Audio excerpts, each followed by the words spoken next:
Imagine you woke up this morning already in charge of something enormous. No instructions, nobody to ask, and no memory of how you got there. This is where a being called Brahma begins. He is the creator, and he opens his eyes unto water in every direction, and he does not know where it came from. So he goes looking, and he does not find it. Now most of us are not creators of universes, but I think we know this position.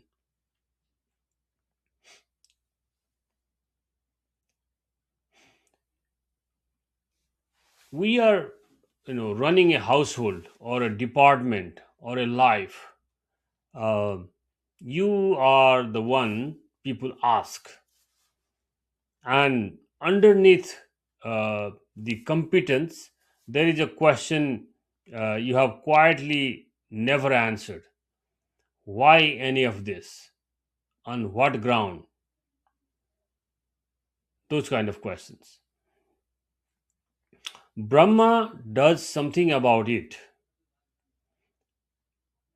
and what he gets back is not an explanation.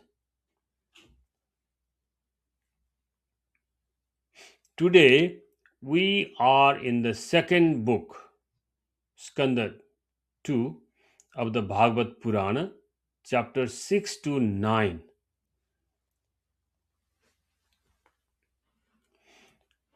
Four chapters, the universe described as a single body, and a long list of rescues, a dying king asking 25 questions in one breath, and at the end an answer.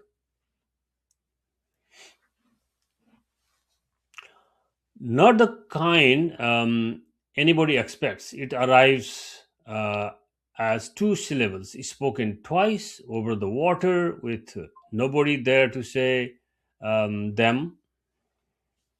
We will get there, but not quickly. The text does not allow it.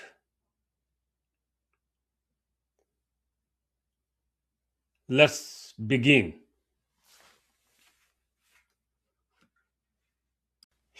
So, welcome back. For those of you who were here last week, you know exactly where we stopped.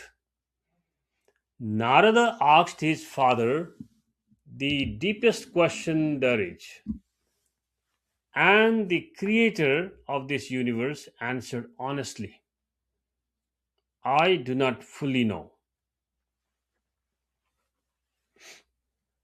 When I first read that, I had to stop. I sat it with some for some time. The maker of the world saying the source is hidden even from me.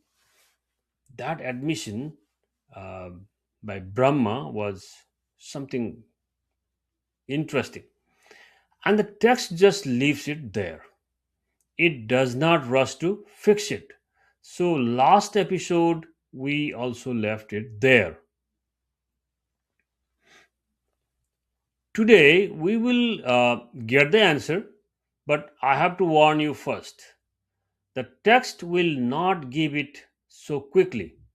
It takes four chapters, chapters 6, 7, 8, and 9.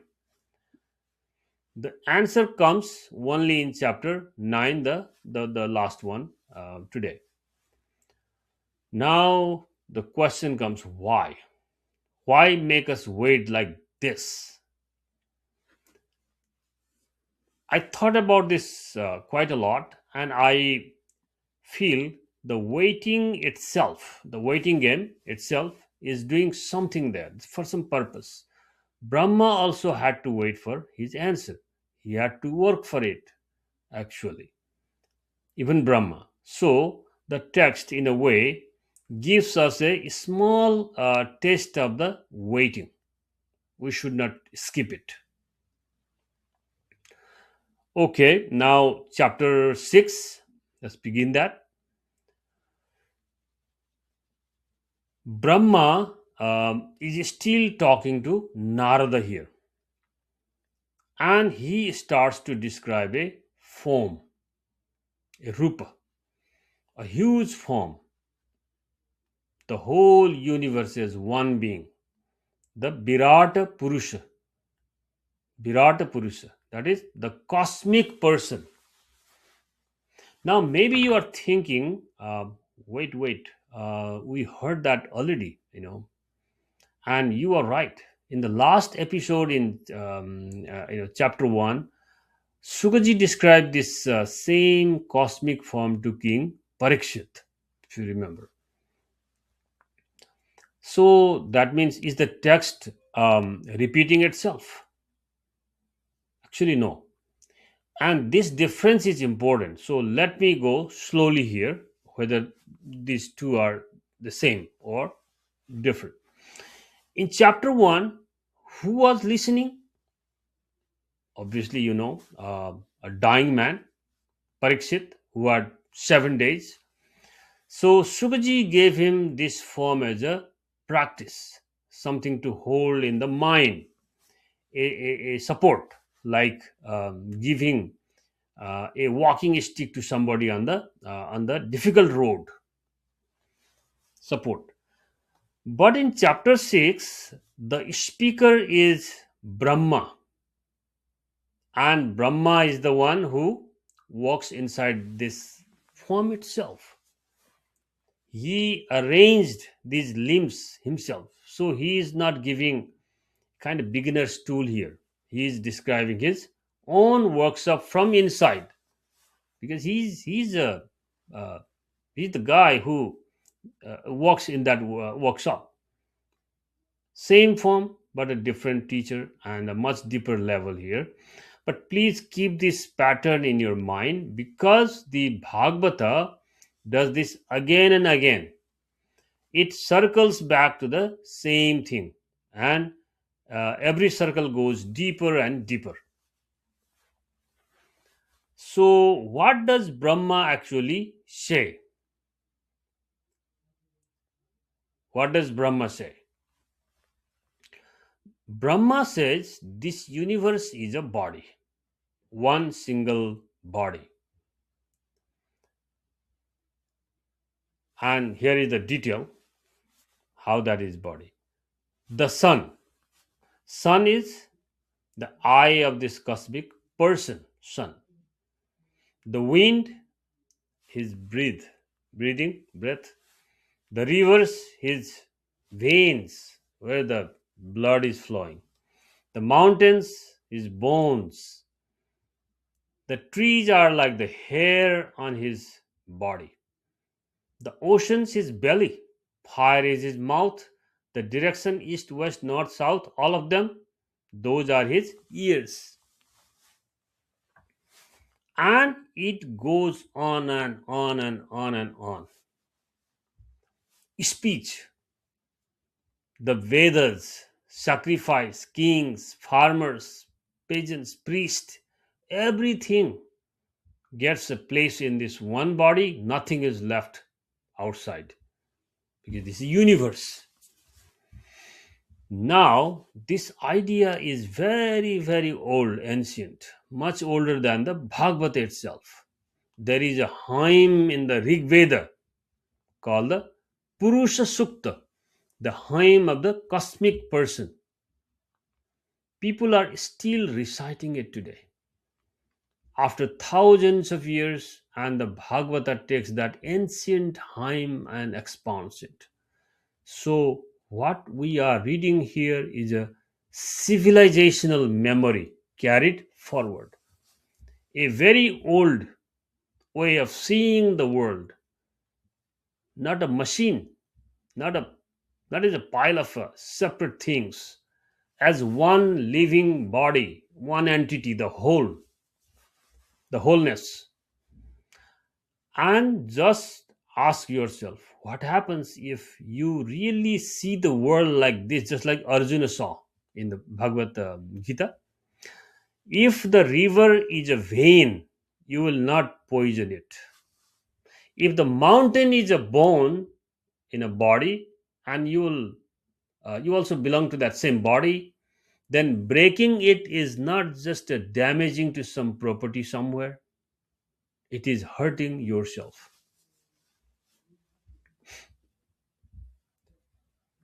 And one more thing, in a body, no limb is the whole. There's just one entity, The eyes is important, but the eye is not the body. Even the gods, the great devatas in this vision, they are also limbs. Powerful, yes, but they are just parts, not the whole. It is very humbling map for everybody on it. So hold this image, the whole world, one person. And remember who is describing it? The creator who just told us that he cannot see his own source. That thing is amazing. He can map every limb, every single one, and still the root is hidden from him. Him as well. He doesn't know where the root is. That tension, that is where we go next. That is where we go next. So we have this image now, the whole universe, one body. The sun as the eye, the river as the veins, the mountains as bones.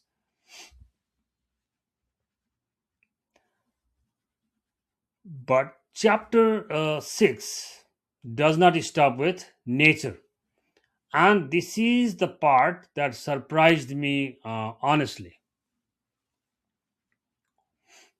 Brahma keeps going, and he starts placing the human world on this same body.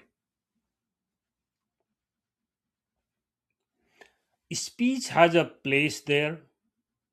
The Veda, four Vedas themselves, the oldest words, they sit on this body. Sacrifice, rituals, all of it. The priest, the king, the trader, the farmers, every kind of human work, all of it belongs to the anatomy of this one cosmic person.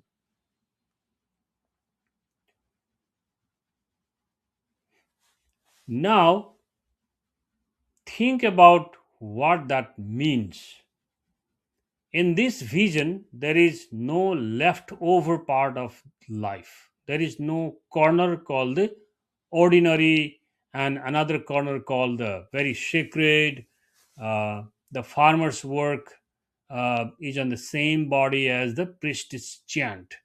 Your work, including everything, is inside. So nothing is outside this person. Nothing.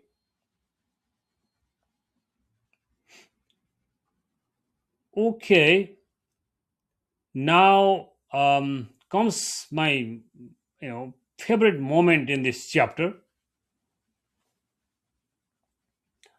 because you can ask a simple question. If everything is in this body, then where is Brahma?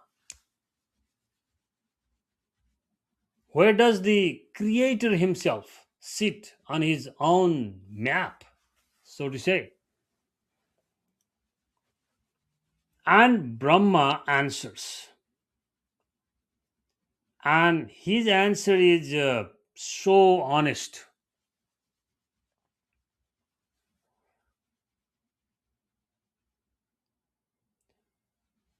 He says, I am also inside this. I am also a part. He is not the owner of the body. He is a limb A very high limb, yes, but the because he's the firstborn, the most important thing in the universe, but still a part, as per his own statement. And he goes further. He says, "Look, the materials I used for creation, I did not make them. They were given to me. Prakriti, the whole stuff of the nature, Prakriti, the elements, the energies, all of it was already there. I received it. I arranged it like arranger, engineer." Bryant, whose translation I'm using, has a beautiful phrase for this. He calls Brahma the primordial yogi, the first meditator. A yogi receives something in meditation? No, he does not manufacture it. Let me put it in a very simple way. A potter makes the pot, but the potter does not make the clay. The cook makes the meal, but the cook does not make the rice. Someone grew somewhere in, but the rain fell.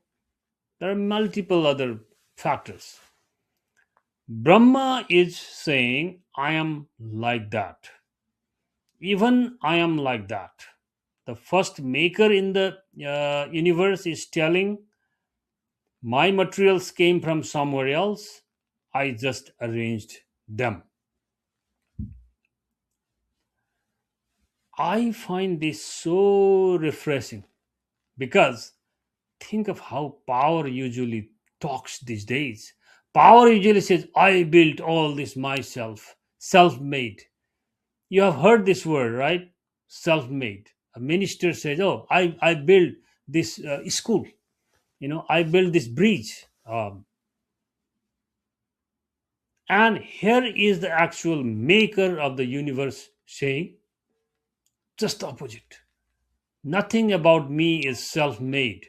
My seat is a lotus, and I could not even find where its stem goes.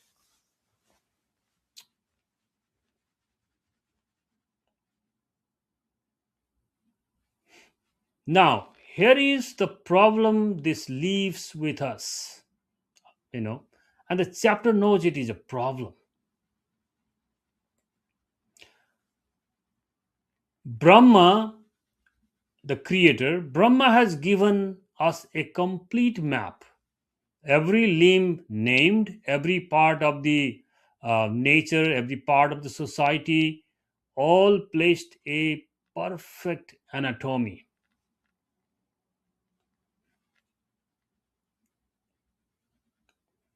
But a map of the body is not the same as knowing where the body came from. Those are totally different things. You can name every organ of a person and still not know their mother.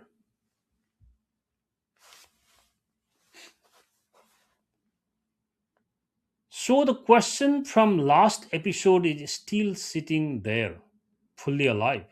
Brahma has described anything, everything, and the source is still hidden. In fact, the more complete his map becomes, the louder that missing piece becomes. He knows everything except the one thing.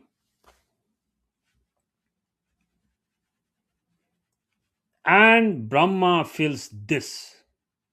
At the end of his description, he does something very moving. He points beyond himself. He says, the one I am describing, the one whose body this is, I bow to him.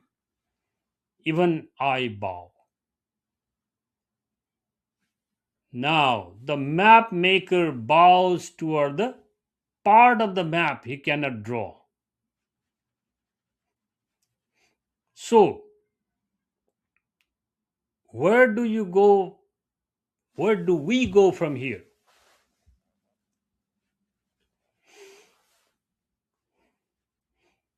Well, think about now. Actually, I came to know a person or from their anatomy. You know a person from what they do, from their actions, what trouble comes, when trouble comes, what they uh, what they actually do. That tells you who somebody is, and that is exactly where the text goes next. Chapter 7. The actions of this cosmic person, the times he stepped down into the world, the avatars, etc. That is next. So we asked, how do you know a person? Not from his anatomy or not their anatomy, but from what they do. And that is exactly what Brahma gives Narada in chapter 7. He answers with deeds. He starts listing the times this cosmic person stepped down into the world, the avatars. Now, I will be honest with you here. This chapter is a long list, 53 verses, and a list can be boring. But please do not hear it as a list, hear it as a pattern. Because when you look carefully, every descent has the same logic. The rescue takes the shape of the problem.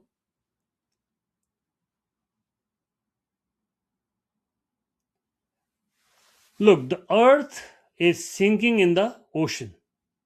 So the rescue comes as a boar, the animal that digs and lifts. Muscle for a muscle problem. A tyrant is torturing his own child, and no weapon can touch him. So the rescue comes as something that is neither man nor animal, at a time that is neither day nor night. Narasimha, a form built exactly for the loophole. But now watch the problem change and the shapes change with them. Knowledge itself gets lost in the great deluge. And Brahma says something amazing here. He says, the Vedas, the four Vedas, they fell from my own mouth into the water,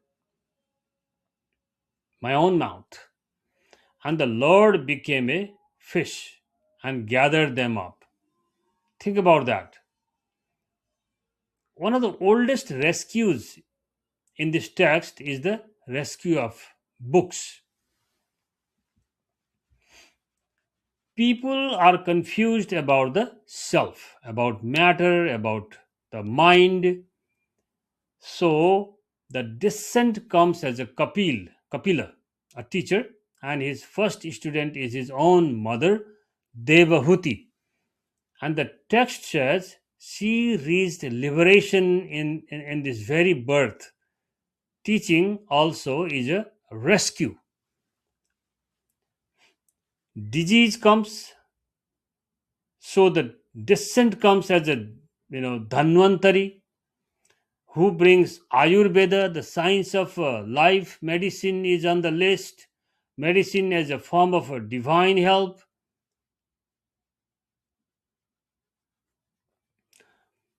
And then my one of these is my favorite one.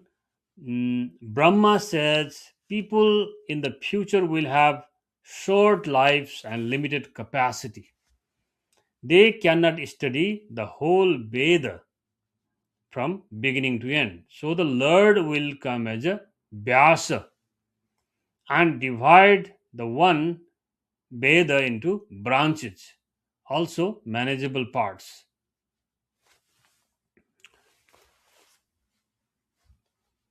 An editor. An editor is on the list of avatars, somebody whose rescue was to organize knowledge so that ordinary people could actually receive it. I'll just leave that there. And the chapter has humor also. When the gods and demons churned the ocean, the Lord became a tortoise and held the mountain on his back. And the next, it says, the mountain felt like scratching. He enjoyed a pleasant nap. And later, about the child Krishna, it says, whatever length of rope his mother brings, it will never be enough to bind him. And he will hold up a mountain for 7 days like it is some mushroom. A 7-year-old holding a mountain like a mushroom. Now, one strange and beautiful thing. Did you notice I said will? Brahma is speaking before Rama, before Krishna. So, half of this list is in the future tense. He is remembering some rescues and predicting others. The list even runs past us to Kalki, the one who has not come yet. The catalog is open at the far end. Kalki avatar. Kalki is a next after this. And near the end, Brahma sums up the whole pattern. At creation, help wears one set of forms. During maintenance, it wears dharma, king's sacrifice. Even at destruction, the forms of ending belong to the same one. Help wears every uniform. And then he becomes humble again. Our Brahma, he says, even Shesha, the serpent with 1,000 mouths, has been singing these deeds since before memory, and he has not reached the end. And I also do not know the full extent, neither do the sages. But one door he leaves wide open. He says, anyone can cross this Maya. Anyone. He names women, laborers, foreigners, even the ones society calls sinners. With the right company, the door opens for all of them. And then he turns to Narada and says, what I have told you is only a summary. Now you go and tell it in full. That instruction will travel down generations until it reaches a uh, riverbank and a dying king who suddenly has questions, many questions. We'll talk that in next chapter, chapter 8. Now the text does something sudden. For the 2 chapters, we have been far away in the deep past. Brahma teaching Narada at the beginning of the things. And then, without any warning, we are brought back to the riverbank. Uh, I mean, back to the river Ganga, where the Sukaji and Parikshit, Sukaji this time pauses, but Parikshit starts speaking. Remember him, the man with a few days left. He has been sitting there, fasting, listening to all of this, and now starts responding. But he does not respond with any sense of anxiety or fear about his life. So he does not ask how to escape the curse. He responds with questions, a flood of questions. It's about 17. He asks something like 25 questions, which I have in my note here. I'll read that later. But before the questions, he tells Sukaji his state of mind. He says, "Teach me in such a way that I can fix my mind and then let go of this body." And then he says something that I find really moving. He says, "My life will not leave me from this fasting. As long as I'm drinking these stories, I'm fed." So the stories are his food now, literally.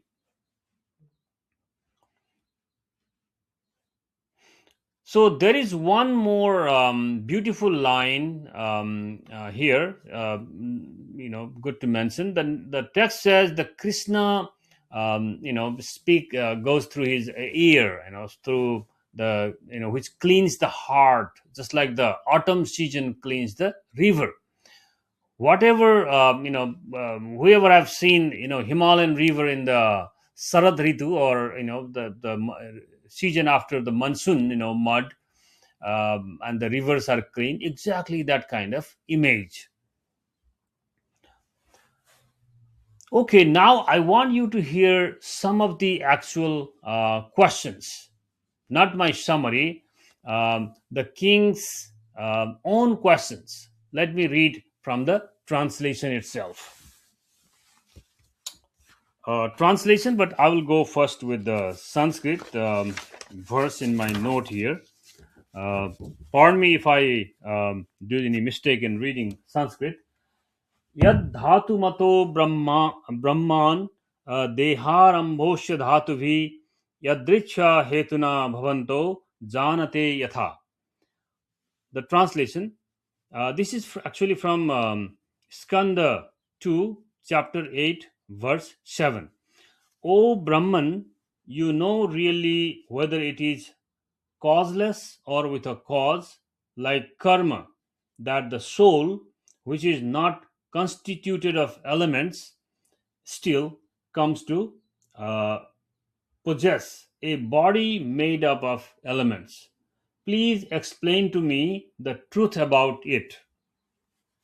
The second I have brought from the same Skanda 2, chapter 8, verse 10. Previous was 7, it is 10. Sachapi yatra purusho viswa sthiti udbhava apyayah muktave atma maya maesah sete sarva guhasayah. The translation is, in what place does the Supreme Man, who dwells in the hearts of all, who creates, protects, and destroys the universe, and who is the Lord of Maya, stay when he lays aside his Maya? The third verse I have got is 13, same Skanda and chapter 8, 13th verse. कालस्य अनुगतिः यतु लक्ष्यते अनभिबृहत्यपि यावत्य कर्मगतयो यादृशी द्विविजः सत्तम. Translation: what is the nature of time? What is the nature of time, which, though very long, appears to be very short? What are the places where karma leads to beings? Of what nature are they?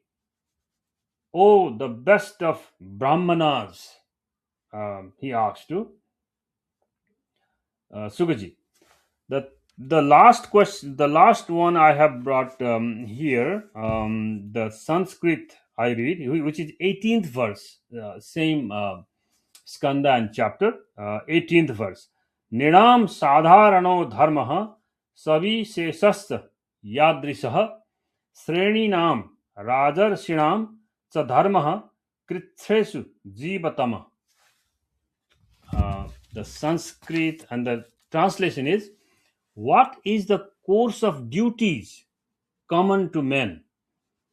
What are the special duties of guilds of workers and the royal sages? What is the cause of conduct to men who have to live under emergency? In Sanskrit, that is called apad dharma, uh, emergency, time of the emergency. So, um, so just listen to, I emphasize there, but just listen to that third one again. What is time? He says, which is so long and feels so short. A man with days, few days remaining, is asking that. He is not asking it from a book or anything. He's asking from inside the experience, his own experience. That is very important to note here. And look at the range. See how many things: souls, bodies, God, Maya, time, karma, geography, the ages of the world, social duty, even what should people do in emergency, apad dharma. He is a king until the end. He is still thinking about his, people's crisis while facing his own.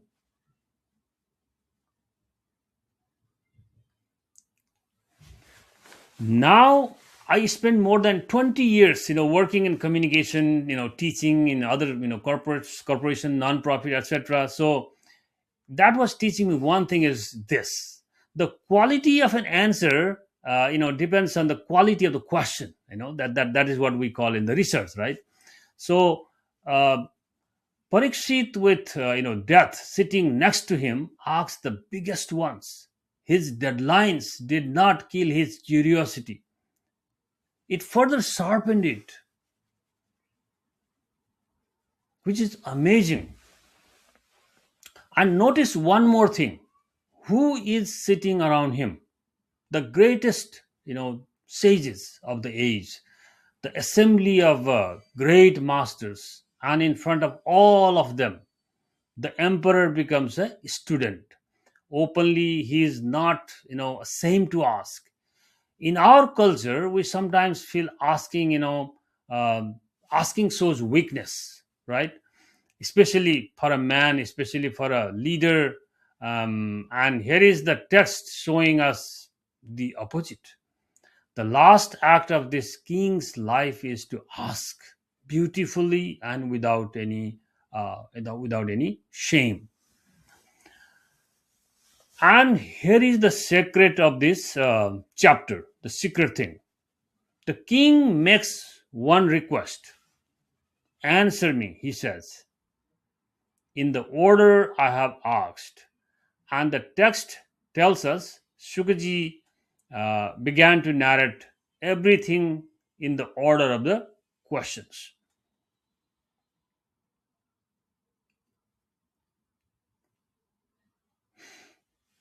Do you see what that means? The remaining 10 books of the Bhagavata are the answers to this list. Creation, in book 3, he asked for here. The geography in book 5 asked here. Ages like Kali Yuga, etc., etc. And here by a dying man on a riverbank.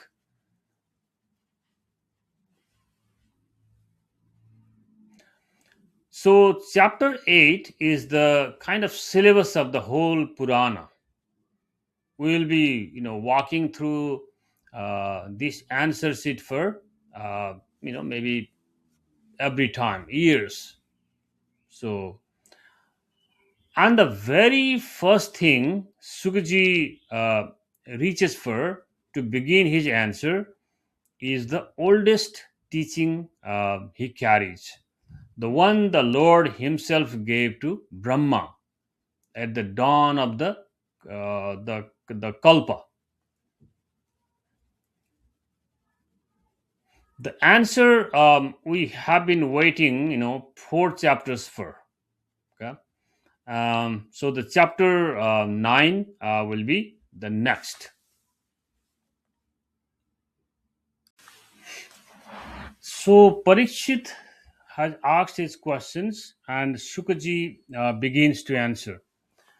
And where does he begin? Not with his own words. He reaches back to the oldest thing he carries, the teachings the Lord Himself gave to Brahma at the very start of this world. We have been waiting 4 chapters for this, and here it is.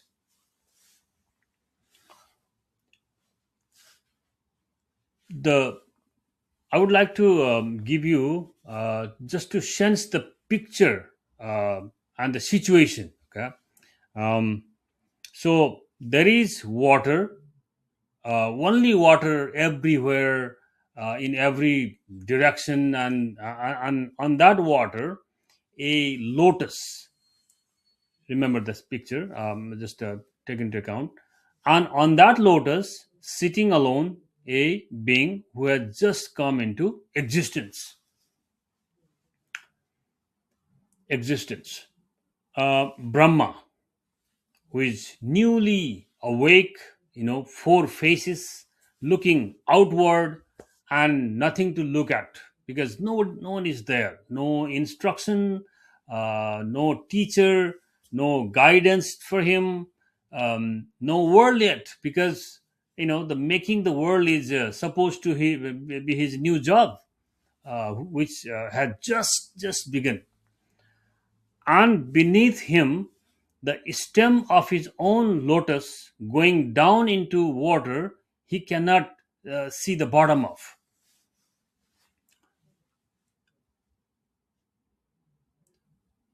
So that is the scenario.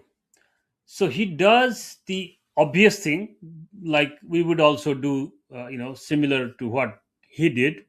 um, he goes into looking, looks here, looks there, uh, and he has 4 faces, so 4 directions you can see. He goes down the stem, searching for where it comes from, because that is the connection. Where he comes from is another question, because he has only the lotus and its stem, and he doesn't know where it connects to, like a dots. So he does not find the end of the lotus, okay, lotus stem. He comes back up and sits down again, exactly where he started, still not knowing. Interesting.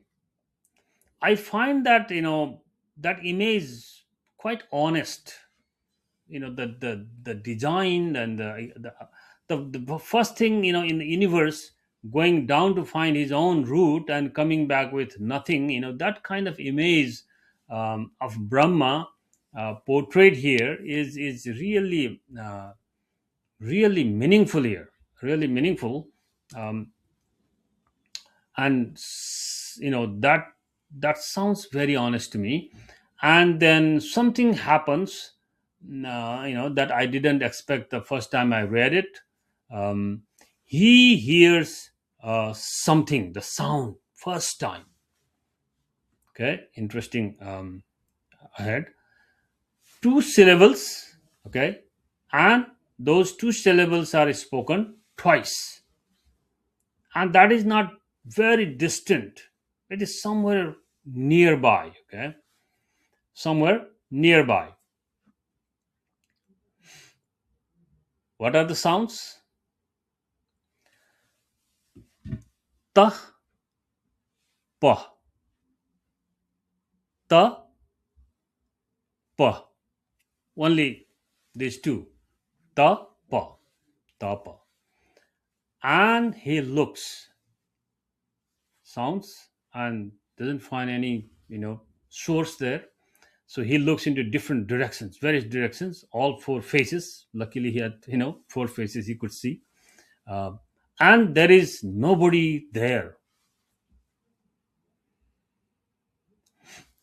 Here, I want to read something from Bhagavata. Let me read from directly from the book itself. I read into Sanskrit first and then translate. Okay, Sachintayana Doyachara Kadambha Doyachara, two letters. I'll translate that later. Swipasrinoda Dvirgadita Bacho Vibhu Sparsesu Yat Sodasaka Me Bisham Yat Sodasaka Mega Bisham Niskin Chananam Nirpa Yada Dhanam Viduhu. Sorry for my pronunciation. Uh, Translation. While thus engaged in thinking in the water, Brahmaji heard twice from nearby two syllables joined together. One of the syllables was taken from the 16th and the other from the 21st of the sparse alphabets, sparse, and both joined to become the wealth of the renounced order of life. Um, this is Skanda 2, chapter 9, verse 6 from Bhagavatam, and the translation by Edwin Bryant, Bhakti Yoga. Okay, yeah, make it here. Now think about what has just been given to him from this translation we got.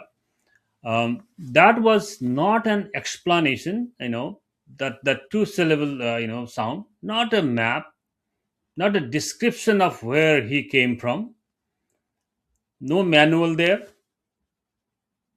but it was an instruction for sure, because there were at least two syllables, tapa, tapa. So tapa, tapa, okay, means austerity, heat, in the sense of that some changes things. The deepest question in the universe was asked, and the answer that came back was, do this work assignment, and notice the manner of it. No speaker on the site, no face, two syllables over the water, and then silence, dead silence again, nothing.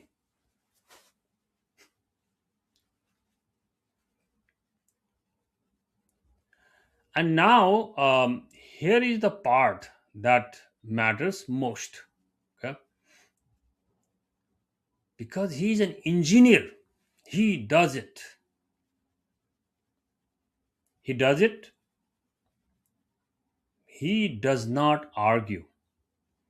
He does not say that it is not an answer. He does not go looking again for the one who spoke. Can you help me? Deciphering this. What does this mean? He doesn't do that.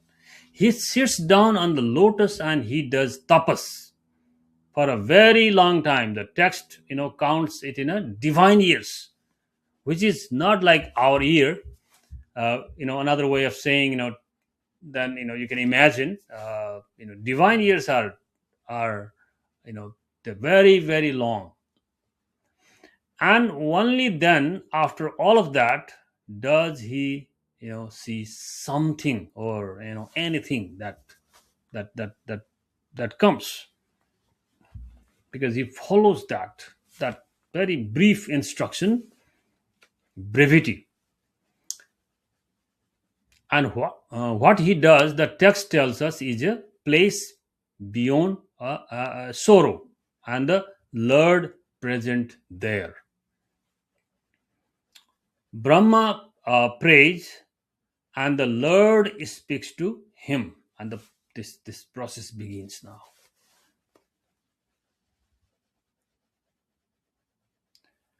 And what the Lord gives him is very short, 4 verses. The tradition calls them the Catuḥślokī, the 4 seed verses, and it says the whole of this enormous book, grows out of those Catuḥślokī, 4 sloks, 4 verses. Let me give you the first one again.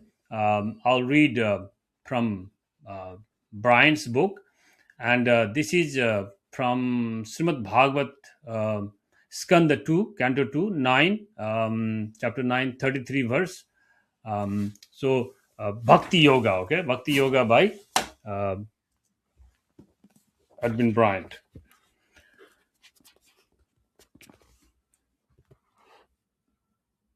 Aham eva sam evagre nanyad yat sad asat param passad aham yad ichat chayo vashishyet so asya maham.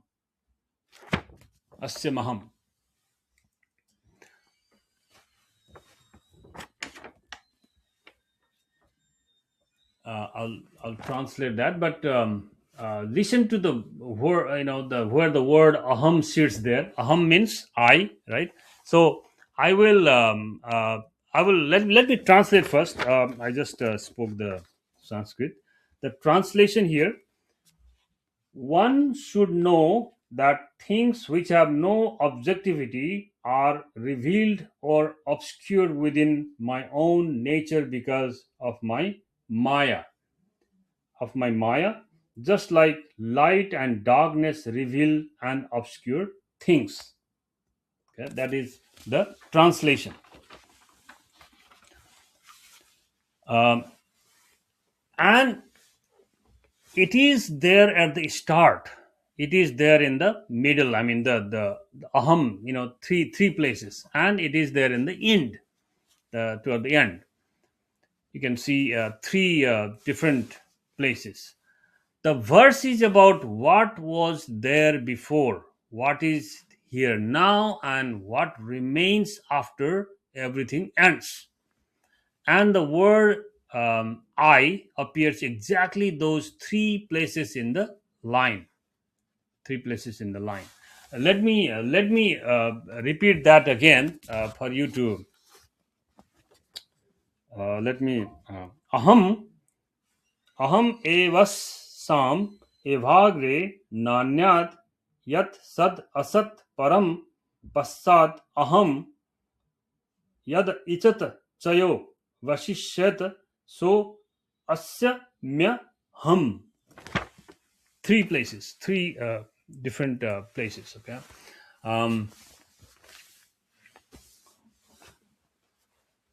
So there it is. The answer to the question we have been carrying since last episode. Okay, that was the answer. Brahma asked where he came from, and he was not given any information. He was given work to do, not that answer. And when the work was done, he was shown. Okay.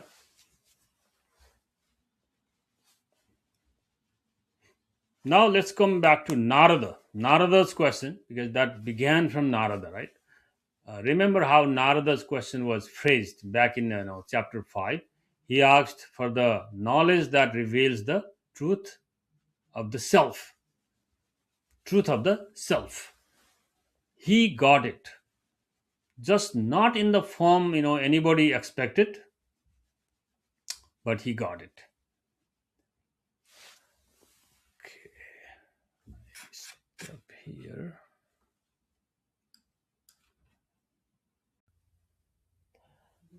So back to where we started today. A being wakes up in charge of something enormous. No instructions, nobody to ask, and no memory of how he got there. He goes looking for his own route and he does not find it. That was our opening. Here is what happened to him.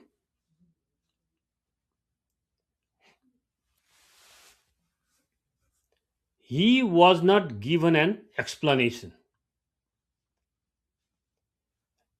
He was given just an instruction. Two syllables, do this job.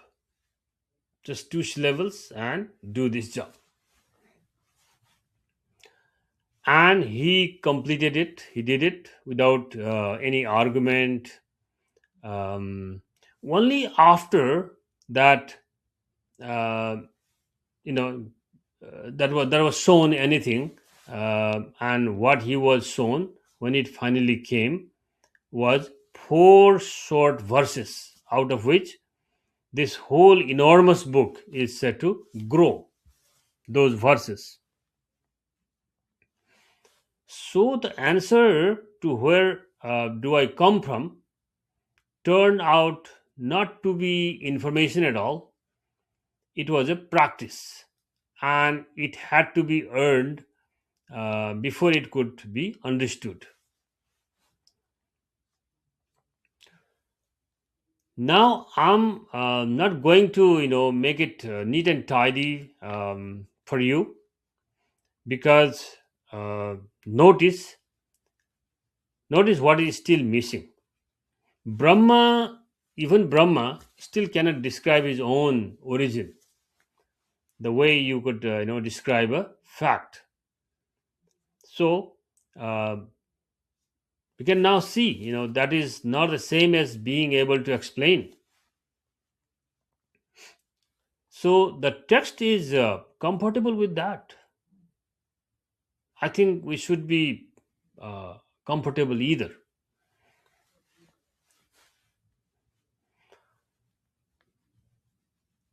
One note on the sources: chapter 6 and chapter 9 came from Bryant's translation text. 7 and 9 are not in his volume, so those came from Tagare, mm, Tagare's translation. Both are named in the description. I would rather tell you that than just let you assume it was from the one book. No. Uh, so now your question for the week. Brahma's whole path begins with an admission. He does not know, and he says so plainly, honestly, to his own son, Narada, nothing moves until he does. So, question: find one place in your week where saying I don't know would be the strong thing to say. I don't know would be the strong thing to say, and not any weaker one. Okay, just one. Then tell me in the comments. One line is enough. I read them and we'll come into the next episode. Next week we finish uh, book 2. Okay, this book, Skanda 2. chapter 10 and the next, the in this the text does something I have been waiting for the since our first two episode. So it stops the story and tells you what a Purana actually is, its own definition, introduction of the categories, what makes a Purana, what qualifies, etc. I said I would, read that chapter, for you from the page where when we reach there, and next week we reach there. All right. Thank you for sitting with this here in this space with me. Sources and any corrections, whatever, are in the description below or in the website as well. I'll see you next week, and namaste.